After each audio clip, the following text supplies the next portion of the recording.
안녕하세요. 제가 구독한 구독자는 30대 여성입니다. 실제로 이 채널을 듣기만 했을 때는 잘 몰랐어요. 어떤 분은 공감하고 또 어떤 분은 공감하지 않는다는 것을 알았지만 그 이야기가 제게 상관없는 줄 알았어요. 그 이유는 제가 잘 살고 있다고 생각해서 결혼을 하지 못할 것이라고 생각했기 때문입니다. 일단 객관적으로 보면 저는 너무 평범합니다. 연봉은 3,500 정도의 중소기업에 7년 정도 다니고 있고 얼굴은 평범하지만 특별한 외모는 아니에요. 그건 제가 스스로가 더 잘 알고 있어요. 키는 조금 크고 마른 체질입니다. 이렇게 설명하면 왜 결혼을 못할 것이라고 생각할까요? 궁금하실 수도 있을 것 같아요. 아버지, 어머니 모두 좋은 분들이십니다. 살아나세 나쁠 것은 없고요. 열심히 일하시려는 분들이십니다. 아버지는 내 쿨기 전 크게 터지셔서 열심히 경제활동을 못 하십니다. 어머니는 주로 아파트 청소와 요리, 모든 집안일을 맡으시는데요. 제 동생이 문제입니다. 그러니까 일어나서 날뛰어 대다간 평범한 가족과 조금은 다를 수 있겠습니다. 하지만 이렇게 살아가는 과정에서 가난해지는 것은 사소한 문제일 것이죠. 어째서 이러는 거야? 완전히 그 길로 쏠린 채 나는 그 새끼들이 먼저 잘못한 것이고 나는 정당하게 당했어. 정당한 방법이란 것이야. 야, 애초에 내가 그렇게 정당하다고 그러는 게 우리가 돈을 물어주지 않은 사람이 있긴 해. 아니 왜 그게 그러는 거야? 넌 참을 줄도 모르고 왜 참아야 되는 거야? 요하하고 돈이 없고 빼주요 없으면 참아야 해. 모두가 그렇게 살고 있는 거야. 왜 너만 그렇게 못 살아 하니 이렇게 일을 크게 벌리냐고. 혼자 감당도 못하는 거라면 언제 내가 누님한테 책임지라고 한 기억이 있어? 해결해 주려고 돈을 부탁했어. 마음대로 합의하고 혼자 가서 사고하고 그랬으면서 왜 나한테 포걸이야? 그럼 교도소에 갈래라는 얘기니? 지금 너 이렇게 사고치는 대로 하면? 우리 가족들은 나 혼자 살아가는 게 생각나. 너 혼자만 정의롭게 살고 싶다고 생각해. 하지만 내가 그런 상황을 만든다고는 생각하지 않았어. 아 제발 좀, 나 좀 내버려 둬. 사고를 치든 교도소에 가든 제발 좀. 우리나라에는 정당방위가 없는 것과 마찬가지예요. 저도 전에는 몰랐어요.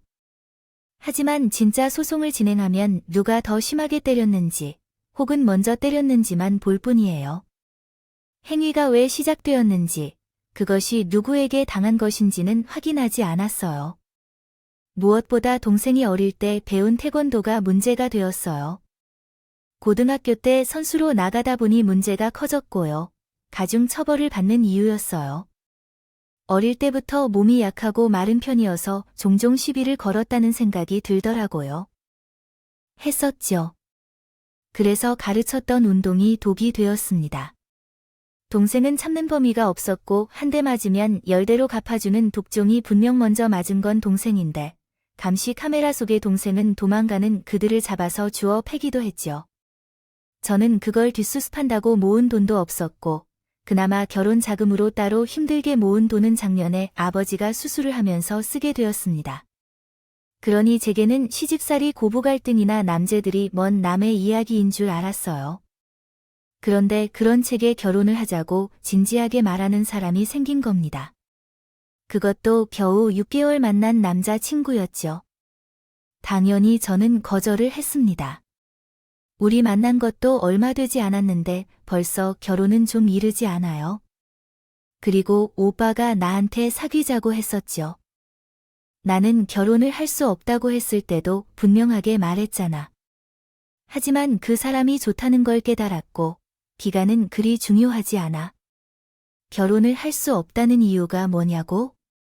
정말 사실 때문이야. 독신주의나 비혼주의 같은 게 아니야. 그렇다면 말을 해줘.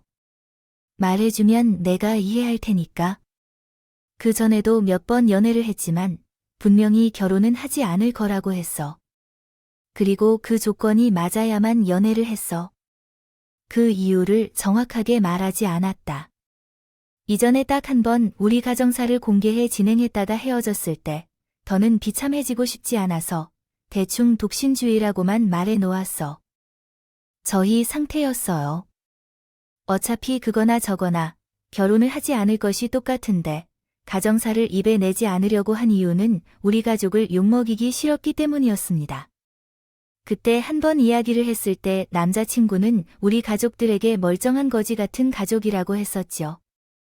나름 저를 위로해 주려고 한 것 같긴 하지만 솔직히 그 정도 욕을 해도 되는 건 저밖에 없다고 생각했습니다. 그래서 그 뒤로는 결코 말하지 않았죠. 그런데 남자친구는 계속해서 결혼 이야기를 꺼내고 진지하게 저를 설득했어요. 나 진짜 잘할 자신 있어. 그리고 우리 부모님도 자기를 엄청 좋아할 거야. 내가 살짝 이야기를 꺼냈는데 얼마나 좋아하는지 몰라. 내 동생도 자기 사진을 너의 말을 들어 예쁘다고 했는데 왜 자꾸 결혼 이야기를 계속하는 거야? 나는 분명히 말한 바 있고 앞으로는 이 이야기를 다시 꺼내지 않기로 했잖아. 알아. 하지만 사람은 변할 수도 있거든.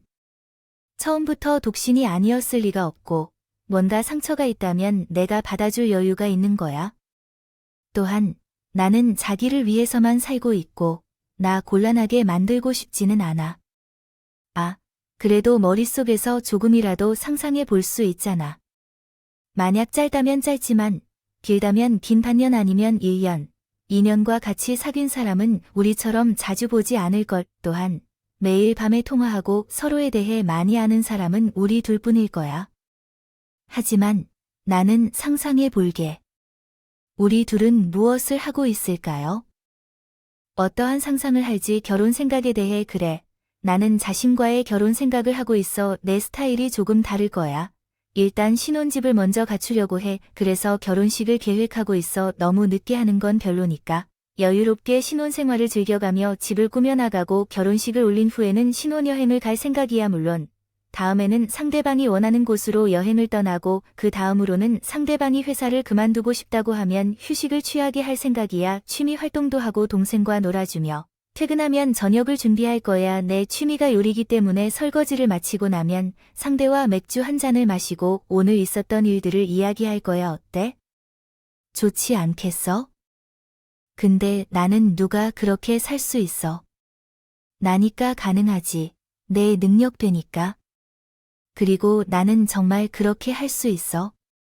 너도 알잖아. 나는 가정적인 사람인 거야. 부모님과 내 동생에게 하는 걸 보면 답이 나오지 않아. 아, 내가 그렇다고 마아 보이나 그런 건 아닌데 남자 친구의 말은 맞았어. 솔직히 객관적으로 봐도 남자 친구는 정말로 다정하고 좋은 사람이었어요. 그리고 그의 말처럼 굉장히 가정적인 사람이었죠. 저와 함께 데이트를 한창 하다가도 동생의 전화를 받거나 동생에게 선물을 골라 가다 보면서 해요. 동생과는 나이 차이가 9살 정도 나지만 그래도 아이를 달래듯 그렇게 하는 걸 직접 들었어요. 유난히 동생과 사이가 좋다는 걸 보고 부러울 때도 있었습니다. 특히 동생과의 관계가 안 좋아서 그것이 마음 한구석에 눈에 띄었습니다. 게다가 남자친구는 정말 능력이 좋았습니다. 대기업에 다니고 계신 분이었고 저축도 꽤 많았습니다. 성격과 외모 모두 저보다 훨씬 우수한 분이었죠. 그러나 그런 사람이 결혼을 원한다고 말하자 거절을 해도 마음이 편치 않았습니다. 계속해서 가정을 꾸려보려 하셨고요. 만약에 나도 일을 했다면 어땠을까 하고 생각했죠. 그 사람의 마음은 정말 간사한 게 아닌가 싶어서 그 순간이 마지막 기회일 수도 있다는 생각이 들었어요. 그래서 자꾸만 혹시나 하는 기대가 계속 들었던 것은 사실입니다. 거절하면서도 잡아주길 바란다는 생각엔 빠져나올 수 없었습니다. 바람과 실패를 겪으며 가지 않기를 권하고 싶었어요. 그래서 결국 며칠 동안 고민한 끝에 제 이야기를 털어놓았습니다. 이렇게 세세하게 하지 않고 그냥 집이 매우 가난하다고 말했어요. 그렇게만 해도 충분히 이해할 수 있을 텐데요. 그게 진짜 이유였어요. 그게 이유였다고요. 아니, 혼인이나 그런 건 아니에요. 그러니까 더 좋아지지 않았을까 생각했어요. 그게 어떤 의미인지, 우리 집이 가난하다는 건 내가 돈이 없다는 뜻이에요.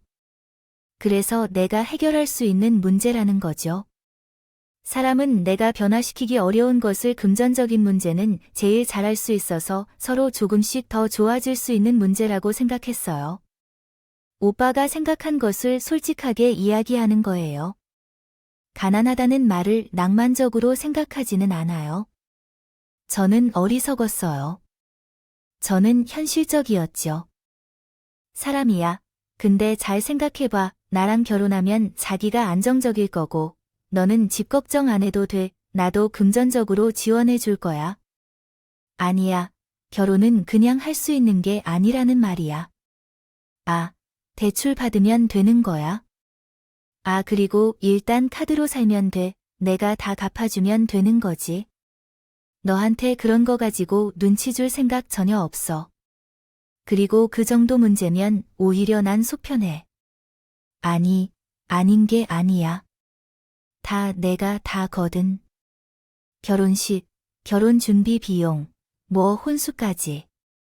그 외 드는 건 나한테 일일이 달라고 가지. 그러니까 일단 카드로 해. 아, 그렇게 하면 결혼하고 내가 다 내줄게. 회사 그만두고 그냥 쉬어. 뭐 가족들 위해서 한 번도 못 쉰 거 아니야. 아니야. 아, 일하고 싶은 사람이 세상에 어디 있어. 아, 아니, 지금 그게 가능하다고 생각해.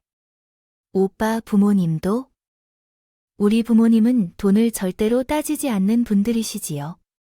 오로지 착한 심성만을 보신다고 하셨습니다. 결혼하면 반드시 가라고 하셨고, 명절에는 안아드려도 된다고 선언하셨습니다. 또한, 결혼하면 두 분은 해외에 있는 이모에 몇 년 살고 오고 싶다고 말씀하셨고, 자리가 잡히면 그대로 해외에 머물기를 원하실 거라고 하셨습니다. 시댁의 자유와 직장의 자유가 모두 가능하다는 것이라고 하셨고, 자신은 단지 내 선택만 하면 된다고 말씀하셨습니다. 남자친구의 눈빛은 너무나 확신에 차 있었고, 그 말을 듣자마자 가슴이 두근거렸습니다. 속물이라고 욕해도 괜찮아요. 하지만 제 상황에서 누군가 그런 달콤한 제안을 해온다면 동요할 것 같네요. 수밖에 없다는 것도 이해해 주셨으면 좋겠습니다.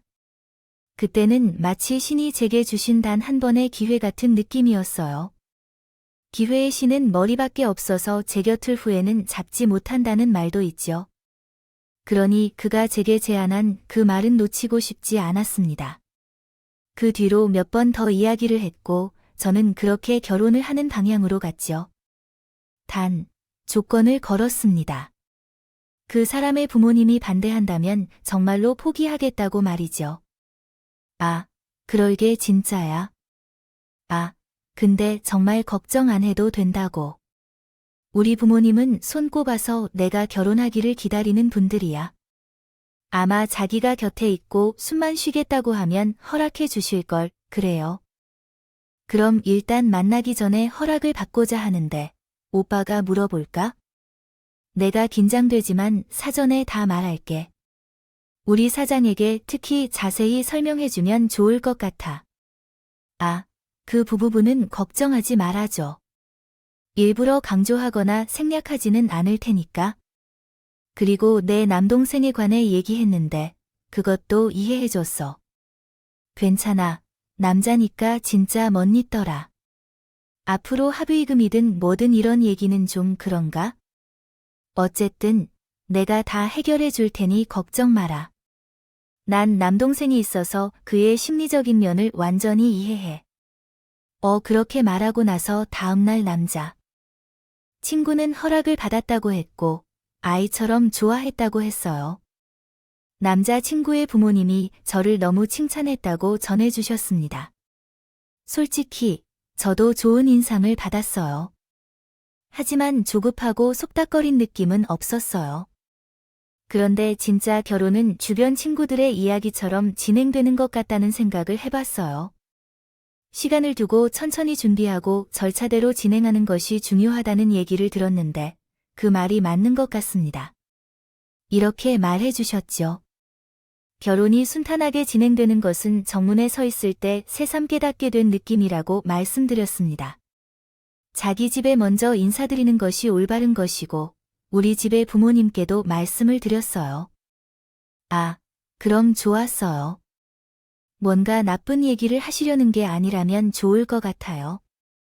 앞으로는 아들 같은 사위가 되는 게 좋을 것 같아요. 부모님께도 정말 잘 대할 거예요. 말이라도 고마워. 아, 근데 이제 전세를 연장해야 될 것 같아. 그래서 좀 빠듯해. 아무래도 전세금이 올라가 달라고 해서 그게 참 애매하더라고요. 아게 되면 결혼하는 문제도 그렇고, 그래서 그냥 짐을 빼고 우리 집으로 들어갈까 생각 중이야. 그럼 회사가 멀어지잖아. 그냥 이참에 신혼집을 구하자 아니, 너무 이르지 않아. 벌써 집을 합치자는 소리가 들리는데 문제 있어. 우리 부모님은 정식 인사는 아니지만 분명 허락하셨고 원한다면 통화로 확인도 시켜줄 수 있어. 또 자기 부모님께도 인사를 드리면 되고 짐을 여기저기 옮겨 다니는 수고도 덜 수 있어. 어차피 내가 계획을 짜긴 했잖아 미리. 신혼집을 찾고 싶다. 이번에는 전세금까지 내도록 하여 좀 더 넓은 곳으로 이사하고 싶다. 요즘 코로나19 때문에 결혼식을 즉시 열기 어렵기 때문에 일단 집을 먼저 구하고 함께 살면서 더 많은 것을 확인하고 싶다. 매번 자기 불편을 느꼈던 상황도 시험해 볼 수 있을 것이다. 결혼은 확신 서면 그때 하기로 하자.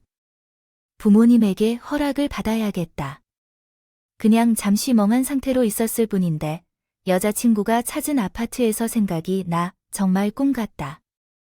같아서요. 추진력이 정말 대단하다 생각했어요. 우리 회사도 가깝고 입지도 좋은 정말 좋은 곳이었거든요. 더구나 제가 살았던 오피스텔과는 차원이 달랐습니다. 중앙난방인 뭔가 때문에 겨울에는 춥고 여름에는 더웠는데 거기는 로 천국 같아 보였어요. 햇살도 쏟아지듯 들어오는 양이 많았고 베란다는 확장형으로 인테리어가 잘 된 곳이었어요. 부엌에는 아일랜드식 탁자가 있고 협소했던 오피스텔과는 비교할 수 없을 정도로 수납 공간도 많았습니다. 하지만 또 가장 중요한 건 남자친구의 행동이었어요. 부엌에 들어오지 말라는데 설거지도 척하고 요리는. 내가 하는데 왜 들어왔어? 그냥 앉아서 쉬는 거야.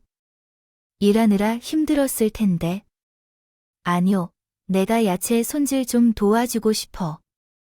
아니, 내가 하기 싫으면 넌 그냥 앉아 있어도 돼. 커피 타줄까?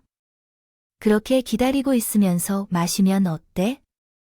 아니요, 오늘 커피 많이 마셨어. 내가 내일 도시락 준비해 줄까? 오늘은 넉넉히 만들어 놨으니까.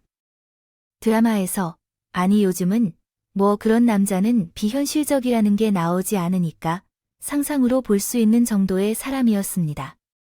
빨래도, 청소도, 쓰레기도 모두 그가 직접 한 일이었죠. 사실상 그건 인간의 영역이 아니었다고 생각했어요. 대기업이라는 게 워라밸은 좋을지 몰라도 야근도 빈번하고 경쟁이나 스트레스 또한 많이 힘들다는 것입니다. 모르나요? 그래도 어떻게든 일렬로 미소를 지으면서 내가 집안일을 할 생각 자체가 비현실적이기 때문에 짜증을 내지 않고 모든 것을 차근차근 하고 있었어요. 그래서 정말로 이런 사람과 결혼하면 행복할 것 같다는 꿈을 꿨죠. 그때 처음으로 결혼을 희망했습니다. 그리고 얼마 후에는 제 남자친구, 그 사람이 저희 집에 인사를 하러 오게 되었어요. 지금 집으로 바로 가기에는 아직 조금 이르기 때문에 조금 일러서 백화점에 들려서 백화를 살 테니까 머리도 하고 화장도 하고 가야겠죠. 왜냐하면 옷이 조금 이상해서요. 그래, 첫째, 너 지금 예뻐. 둘째, 그냥 옷 사주고 싶었는데 핑계를 대는 거야. 셋째, 지금 시간이면 내가 백화점에 안 갈 것 같아서 술을 쓰는 거야. 어때? 거절 못 하겠지? 아, 그래도 너무 비싸고 한 번 정도는 괜찮잖아. 특히나 오늘 같은 날은 머리도 하고 메이크업도 받고 부모님께 인사드리고 우리 사진도 찍으러 가자. 응, 나 이제 남자친구 아니고 예비 신랑이야. 알았어. 그래, 내가 오늘을 위해서 돈을 벌었어. 제대로 해보자. 백화점은 아니었지만 이전에 교제했던 남자친구와도 쇼핑을 했던 적은 있었습니다. 하지만 늘 지루하고 특히나 가격을 많이 따졌었기 때문에 더 귀찮았죠. 한결같이 아무거나 사라고 하거나 예쁘다고 해서 얼른 쇼핑이 끝나길 바랐습니다. 그런데 사람은 달랐어요. 오히려 여기저기 다니며 제가 먼저 무언가를 선택해야 했죠. 그리고는 옷 하나를 들고 와서 입어보라고 했고 저는 그것이 감사해서 계속 입은 모습을 보여주며 당당하게 입었습니다. 그런데 한 매장에 들어가서 예비신랑이 주신 옷을 입고 있는 도중에 누군가가 안으로 들어올 때가 되었습니다. 저는 깜짝 놀라 소리를 지르며 갈아입으려 했지만 황급히 옷을 다 올리고 있던데요. 그러던 중 직원이 제 길을 막고 문을 몸으로 막아서 누구야? 누가 안으로 들어갔어? 라고 말했는데 오히려 예비신랑이 그 소리를 들었는지 했습니다. 쾅쾅 문을 두드렸다. 왜 이러세요? 미안한 표정으로 말했다.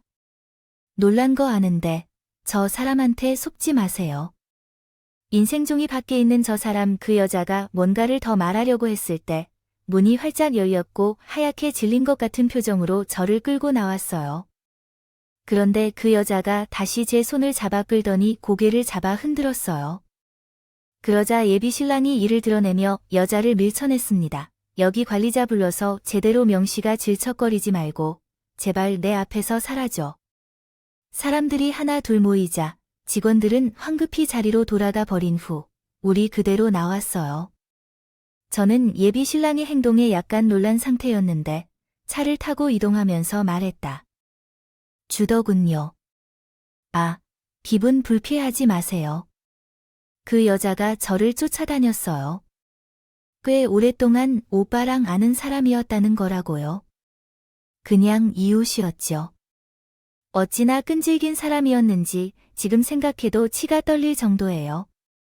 그 여자가 무슨 말을 했든 믿지 마세요. 자기랑 나 갈라 놓으려는 수작이라고 해요.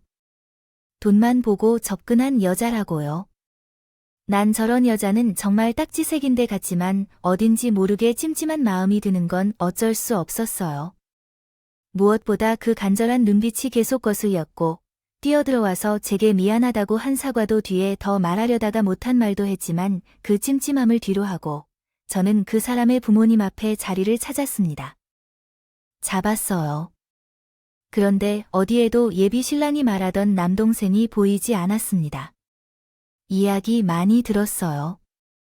근데 듣던 것보다 너무 예쁘고 참차하네요. 키도 훤칠하고, 감사합니다.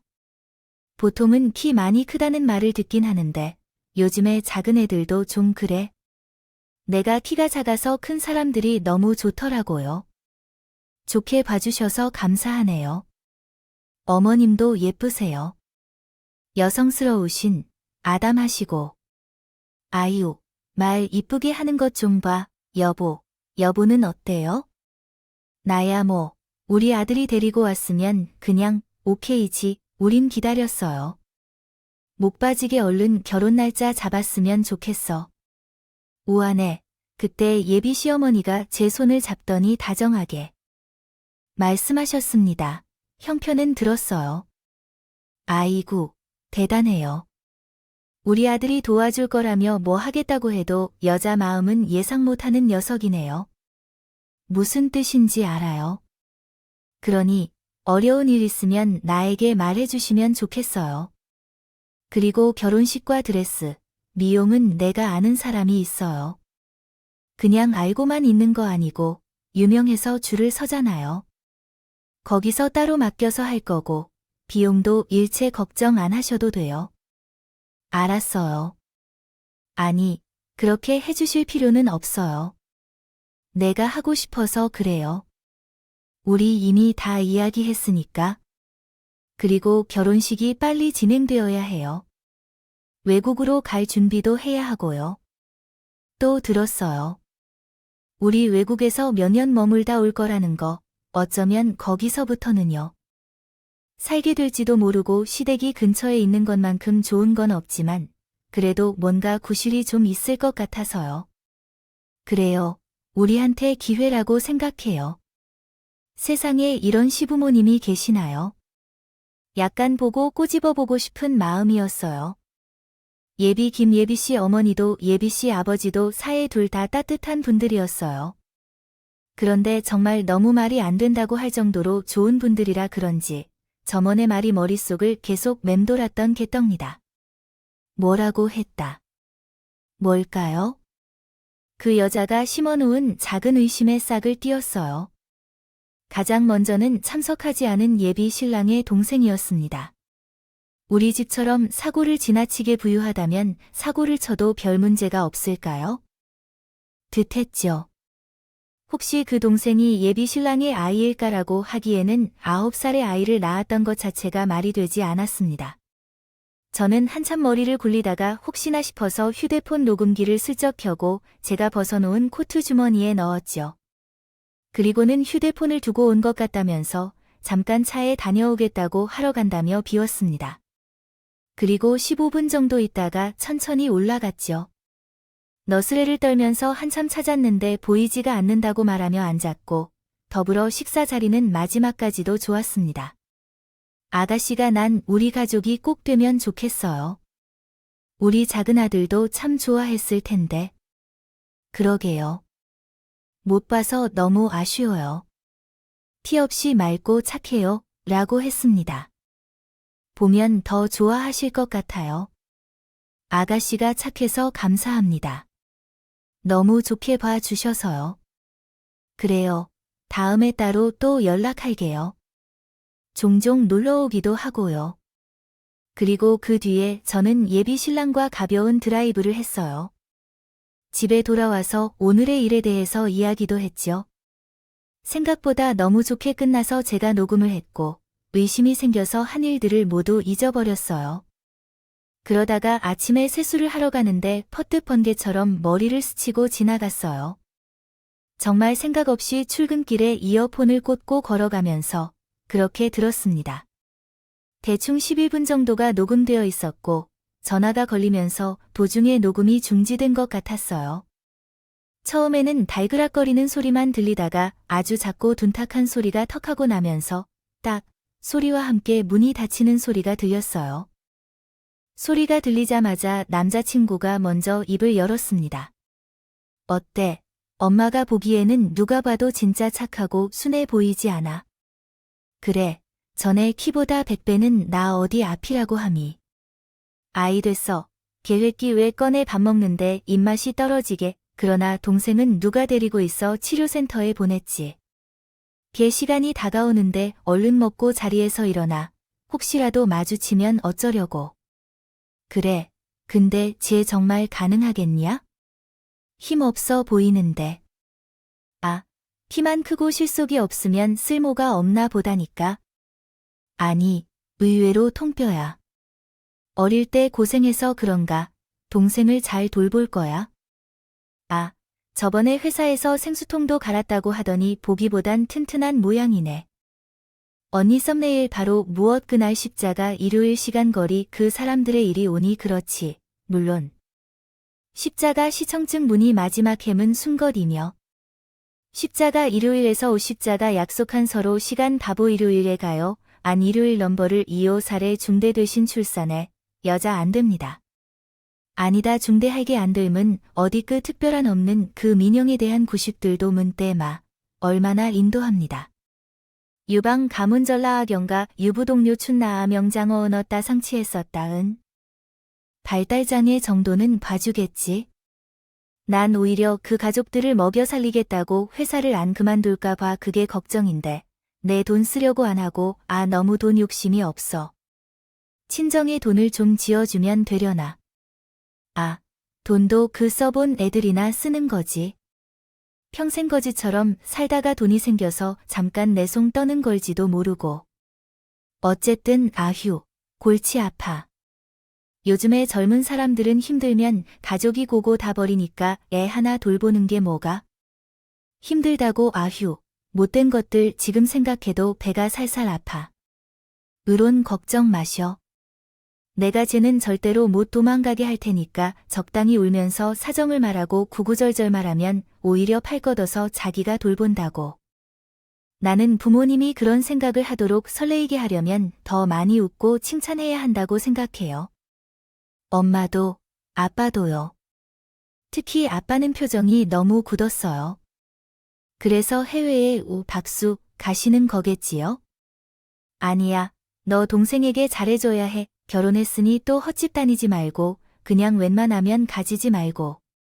내 동생에게는 너밖에 없는 핏줄이니까 너 없는 데는 밥도 못 먹겠다. 알았어. 걱정하지 마세요. 우리가 돌보겠다고 약속하고 결혼식 전에 한 번쯤 방문할 테니까 마음 편히 해주세요. 엄마, 목걸이 같은 거나 아무거나 던져주면서 대대로 며느리한테 주었다고 이야기해도 좋을 것 같아요. 아, 좀 소름 끼칠지라도 너밖에는 없어. 나는 너를 사랑해. 내 딸처럼 생각하면 뭐, 이런 거 하라고 알았어. 아, 그런 거로 잘 되면 100번은 왜 못하겠니? 그 뒤에는 쉬쉬 소리가 들렸고, 다시 침묵이 이어졌습니다.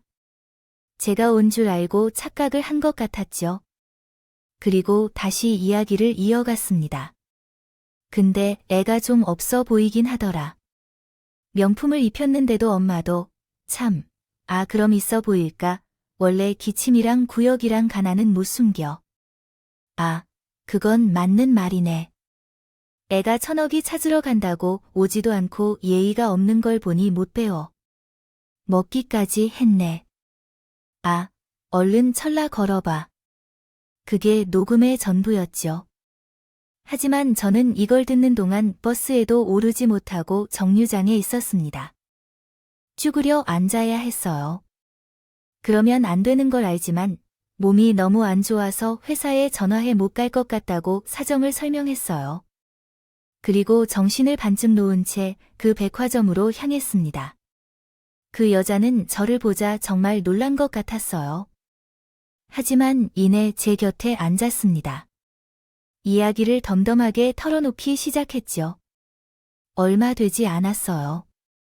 그 사람과 만난 게 1년이나 8개월 정도 됐나 봐요. 제가 대충 상황은 알고 있어요. 사실 그날은 부모님을 보러 가는 길이었고요. 그 사람을 보고 기둥 뒤로 숨겼지만 부모님께서 좋아하실 옷을 고른다는 얘기를 들은 걸로 알겠어요. 그래서 너무 급한 마음에 뛰어든 거네요. 왜 나에 대해 그렇게까지 비슷한가요? 미안해요. 제가 그것이 기분 나쁜 말인지 모르겠지만 그 사람이 저에게 다가온 이유는 보통이 아니었어요. 명품 같은 건 안 살지만 백화점에서 일하다 보면 그럴 수 있는데 수수하고 거의 민칭 같은 얼굴에 저렴한 옷을 입고 있는 게 보였어요. 그래서 고의로 제게 다가와 결혼을 유도했다고 하죠. 어디까지 알고 계시는지는 모르지만 그 사람 정말 미친 사람이었어요. 인간이라면 처음에는 물론 엄청 잘해줬어요. 결혼을 하지 않고 동거하는 것까지 허락해 주셨다고 하셨죠. 그러나 어느 날 잘 사는 데 있던 집에 그의 동생이 찾아왔어요. 저는 장애인에 대한 편견이 없지만 그의 발달장애를 감당할 수준이 아니었어요. 그가 폭력적이기도 했고 물건을 던지고는 말았죠. 제가 이야기를 듣기에 따르면 아마도 정상적인 상태가 아닌 것 같기는 했지만 정확한 진단은 받지 못했어요. 그는 그리 무리해서 감당할 수 없는 정도로 사태를 터뜨리곤 했어요. 제가 들은 바로는 시설에 수용하지 않겠다고 밝혀졌다고 해요. 이 문제를 해결할 방법은 병원뿐만이라고 하지만 그가 그걸 원치 않아서 그의 부모님들은 선택권이 없는 것 같아요. 저는 그 사람과 책임을 지겠다고 하더라고요. 함께 살려고 하더라고요. 외국으로 떠난다는 말도 들었어요. 녹음으로 그럴 것이라 말했어요. 자기들은 이제 늙고 힘이 없다면서 저에게 전적으로 돌봐달라고 했고 병원에 같이 가고 치료센터에 데리고 가면 된다고 하더라고요. 집에서 놀고 먹으라고도 했어요. 솔직히 단번에 거절하기가 힘들었어요. 결혼을 했다고 생각하고 집을 샀을 때 돈을 보내줬었어요. 충격적이었지만 남자친구가 울며 빌고 그래서 함께 살게 되었는데 혼자서 할 수 있는 게 아니었어요. 놀랍게도 그 사람은 180도 바뀐 사람이었고 그 안에서 더 충격적인 건 자기 동생이 끔찍하게 변했다는 것이었어요. 아셨어요. 그래서 배고프다는 말 한마디에도 제가 굶긴 것으로 생각하면서 공격적으로 구했거든요. 너도 똑같이 당하도록 하겠다며 밥도 못 먹게 하고 저는 그래서 도망쳐 나왔어요. 제가 준 돈도 못 받았고 얼마 되지도 않는데요. 월세나 보증금 500이었던가요?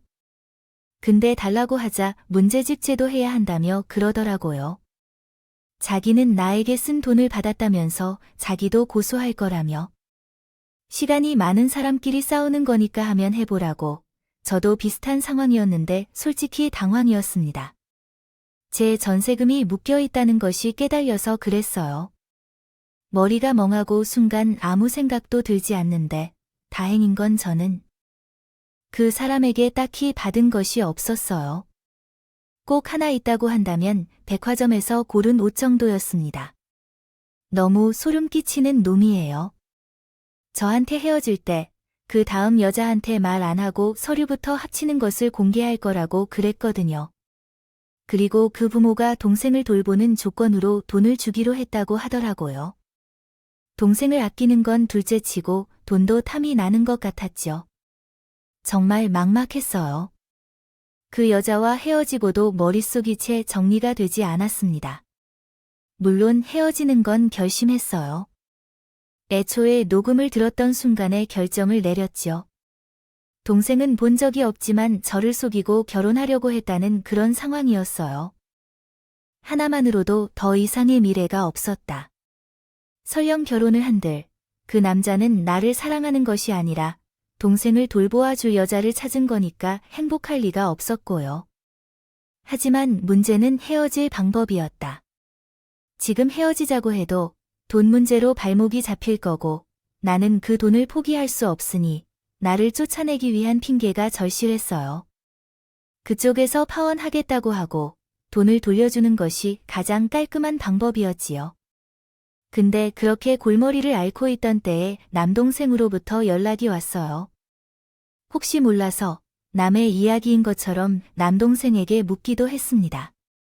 그러나 의외로 남동생은 명확하게 말했어요. 일단 정신 차릴 때까지 때리면 안 된다고, 당연히 그러면 안 된다고요. 법에 대해 조금은 알 것 같다.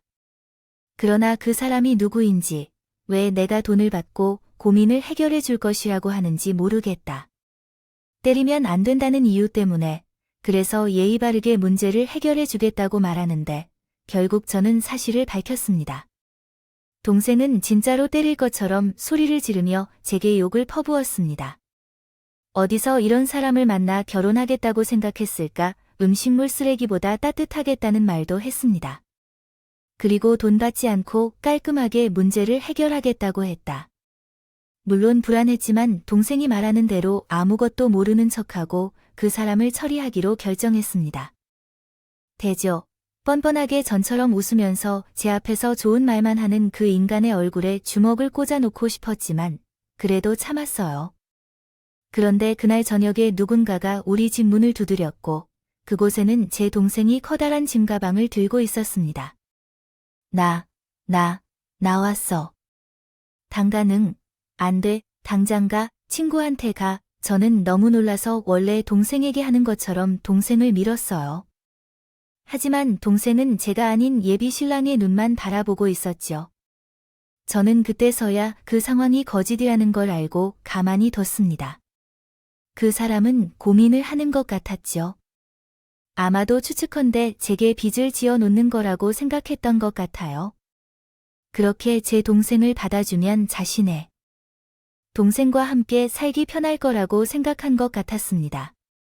태연하게 들어오라며 괜찮다고 얼마든지 있으라고 하는 것을 보니 확신이 들었죠. 아이, 고마워요. 매일 나 이렇게 좋은 집에 살아보는 것이 꿈이었어. 아, 진짜 대박이야. 아이, 그래, 잘 됐네.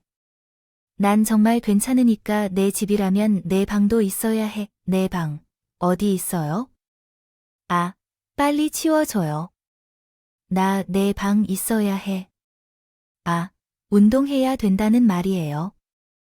젊을 땐 좋은 게 좋네. 그래, 내가 치워줄게. 그 순간 동생을 살짝 봤는데 아주 악마 같은 미소를 짓고 예비 신랑의 뒤통수를 보며 있더군요. 그리고는 갑자기 옷도 훌떡 벗는 겁니다. 팬티만 달랑 입고 정말로 집처럼 파에 반쯤 늘어진 채 볼륨을 높이는 듯 했어요. 텔레비전의 볼륨을 높게 키웠습니다. 중요한 것은 우리 집에서도 그런 차림으로 있던 적이 없다는 것입니다. 금방 씻으면서 나오지 않는 이상은 항상 옷을 입고 다니는 녀석이었어요. 그리고 곧이어 정리된 작은 방에 들어가서 운동을 시작했습니다. 쾅쾅 하는 소리와 바닥이 울리는 느낌이 들 정도였고요. 운동을 꽤 거칠게 하는 것 같아요. 지금 시간은 11시인데, 아, 내 동생이 좀 그래? 아, 그래 보이지 않지만 그 사람은 식은 땀을 흘리면서 시작했습니다. 그리고 그 결과물은 정확하게 문을 두드려서 시끄럽다며 아랫집 남자와 옆집 아주머니가 오셔서 난리를 쳤어요. 국은 돌아가셨고 남동생도 운동을 멈추긴 했지만 잠을 자는 시간에도 거실에 누워 있었고 화장실에서 볼일 볼 때도 문을 활짝 열어놓고 씻기까지 했습니다. 그 중에서 가장 충격이었던 것은 다음날 출근인 예비 신랑의 방에 들어가서 이야기를 하자고 했다는 것입니다. 저 소원 있어요. 매형이 생기면 함께 밤을 보면서 우주에 가는 이야기를 하자는 거예요. 보세요. 진짜 아름답지 않나요? 적의 북극성이 어아모. 솔직히 여기서 잘 안 보이는데 그건 마음의 창이 닫혀 있기 때문이죠. 마음을 열어요. 그리고 다시 보세요.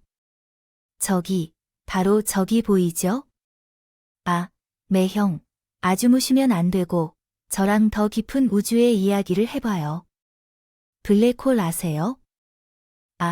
그것만큼 아름다운 건 세상에 없다고 생각해요. 빛조차 삼기는 그 거대한 구멍. 근데 조금 피곤해서 그래요. 매형, 우리 누나가 결혼한다고 했을 때 얼마나 찬성했는지 알아요? 우리 누나의 한마디로 마음이 바뀔 수도 있거든요. 정말로요. 블랙홀이 뭐 결국 그런 이야기로 새벽 3시까지 강제로 이야기를 나눴어요.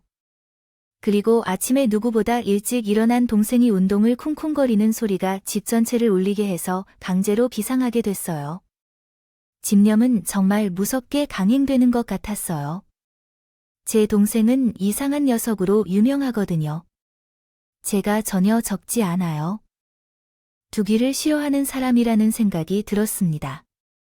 남편이 없는 시간에 새벽까지 몰아잡고 저녁이 되면 또다시 그 행동을 반복했습니다. 그러던 중에 제가 일찍 퇴근한 날 동생에게 말했어요. 그런 방법이 통할 것 같아. 그리고 입주민들은 왜 그렇게 운동만 그만둬야 하는지 이해가 안 가. 아이 걱정 마. 여기 들어와서 바로 다음날 내가 다 찾아가서 사장한테 말할 거야. 여기 있는 한 남자가 외도를 저질렀다고 둔하고도 증거가 없어서 이혼을 안 해줘서 내가 와서 괴롭히고 있다. 이런 식으로 말했어. 누나 일을 그대로 말하면 복잡하기도 하고 바람 불륜만큼 사람들을 불태우는 게 없거든. 아니, 근데 계속 찾아와서 문을 두드리고 있잖아. 그것도 미친 듯이 제대로 말한 거 맞아. 그래서 일부러 더 와달라고 했어. 소리 조금만 들려도 미칠 것 같다고. 똥도 퍼주면 좋겠다고 했고 일부러 현관에 쓰레기도 쌓아달라고 했지. 누나, 그거 알아? 왜 그래? 무섭게 저놈 결벽증 있더라고. 편집일 수도 있고 미친 고루고루. 이상한 병은 다 있어. 티 안 내리려고 노력은 하는데 내가 수건 뒤집어서 놓으니까 다시 정돈돼 있고 책 한 번, 그것도 다시 똑같은 각도로 있더라고. 아, 청소도 겁나 열심히 하잖아. 걔랑 결혼하면 누나 뼈가 갈려서 죽을 걸 두고 봐. 내가 이제 약점 알았으니까 금방 도망가게 해줄게. 동생은 정말로 제대로 미쳤네. 코를 파다가 거실에 던지기도 하고 먹던 껌을 식탁 밑에 붙이기도 했습니다. 그리고 나머지는 정말 너무 더러워서 말하기도 뭐라고 할 수 없을 정도였습니다. 손으로 엉덩이를 긁고 킁킁거리는 것을 보고 제게도 경악을 했죠. 게다가 담배를 휘날리면서 폈었거든요. 그래서 그 사람이 은근히 말을 꺼내기 시작했어요. 자기는 괜찮다는 듯이 말을 돌려서 하긴 했지만 힘들고 갈 곳이 없다고 하니 어떡하라니까요? 그래서 내보내라고 하려 했더니 오빠가 이해해줄 줄 알았어 라고 말했어요. 그래서 뭐 결국 이해는 하겠지. 결혼하면 동생도 좀 봐줘야 할 텐데 당연하지. 오빠가 했듯이 나도 해줘야지. 하지만 동생이 코를 바닥에 때린 것을 보고서부터 난 말이죠. 풀어내자마자 참지 못한 사람은 제게 장애인 동생이 있음을 밝혔습니다. 그리고 자신과 함께 살아야 한다는 말도 했습니다. 저는 척 연기를 했고 태어나게 된다고 말했어요. 그래, 그렇게 하자. 어떡하겠어. 당신 가족도 내 가족인데. 정말이야, 진짜야? 그럼 당연하지. 그럼 이왕에 그렇게 된 거 다 같이 살자. 내 동생도 백수의 그대로만 결혼도 못할 거고 이렇게 살면 돼, 진짜. 잘 됐어. 아무래도 오빠한테 말할까 하다가 미안해 말 못했거든. 우리 평생 이렇게 살자. 응, 그때 그 인간의 표정은 정말 가관이었습니다. 마치 그의 머릿속에 주마등이 스치는 것 같았죠. 이제까지 잠도 제대로 못 잤다는 것이죠. 동생 때문에 끊임없이 민원에 시달리고 매일 청소하는 지난 날들을 떠올리는 것 같았습니다. 그러다가 그는 자신의 입으로 다음과 같은 말을 했습니다. 싫어. 난 여기가 너무 좋아. 떠날 곳도 없어. 아이야, 내가 보증금을 돌려줄게. 응, 아, 그걸로는 턱도 없지. 이사를 해도 비용이 들어. 이대로 반반씩 살면 안 될까? 야, 미쳤어. 여기가 내 집이야. 그깟 며칠만 더 여기서 반반해. 그때 제 동생이 끼어들어와서 예비 신랑에게 귀에 소리를 한 번만 더 질러봐도 창자를 꺼내어 지들이 만들어 먹을 것이라고 욕설과 혼합해서 맛깔나게 해줬어. 그리고는 온몸에서 가래를 끌어내어 그 사람 손 바로 앞에 침을 했더라고. 그래서 나도 이야기해 보려고 해. 거들었을 때 아주 뚝뚝 나오는 목소리로 으이. 그래서 내가 담배 좀 피라고 했잖아. 가래 색깔 좀 봐라고 말이지. 결국에 그 전쟁은 장지 3주 만에 이렇게 끝났지. 그러면서 전세금 비롯 500에 가까운 이사 비용까지 들었어. 우리의 승리였고 이사 비용으로 받은 돈은 결혼을 막아준 그분께 드렸어. 정말로 은인 중 하나였어. 용돈까지 줬으니까. 매번 뺏기는 것 같은 느낌이었는데 그래도 위험한 상황에서는 가족이 최고다라는 생각이 들었어. 그래서 그 경험으로 어느 정도 동생과의 유대감이 생겨 그것도 좋았어. 앞으로는 제대로 살기로 다짐도 해야겠어. 그렇죠. 비록 최악의 경험이었지만 내가 배운 것이 많습니다. 어차피 지나간 일이니 뭐 딱히 미워하고 싶지도 않고요. 다만 이런 남자가 나타나면 꼭 도망가세요. 이렇게 글을 써봅니다. 제 글 끝까지 읽어주셔서 고맙고요. 감사합니다.